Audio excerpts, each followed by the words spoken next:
tingnan natin itong video na 'to, oh. Sobrang dami talaga ng damit. Ito yung, memory. Memory na lang 'to kasi, this is happened was when we were in the in Saudi Arabia.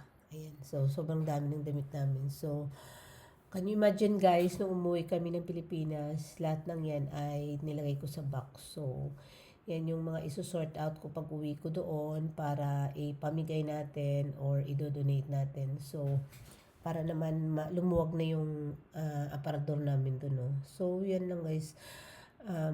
Nakita ko lang to kaya gusto ko siyang i-upload para ang memory magstay doon. So, nangyari pala ito guys. Long time ago, wala pa akong baby nito. So, this was January 29, 2019. Grabe, sobrang tagal na, no?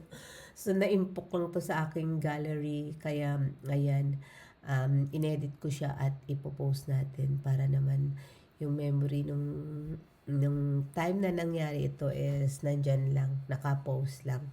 At pwede ko siyang balik-balikan at papanoorin. At nakakatuwa naman kasi yung baby ko, gustong-gusto niya yung napapanood yung mga video namin. Kaya naman gusto kong i-ano nito, gusto kong i-post to.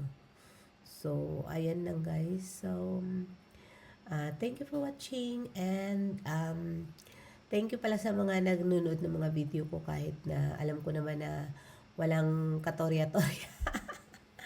Anyway, okay lang yun kasi ito nga ay may mga memory lang natin, di ba? So, yun lang guys. Thank you for watching and see you again sa mga susunod na mga video na walang kwento-kwenta. Pero okay lang yun. Thank you, bye. Thank you, la.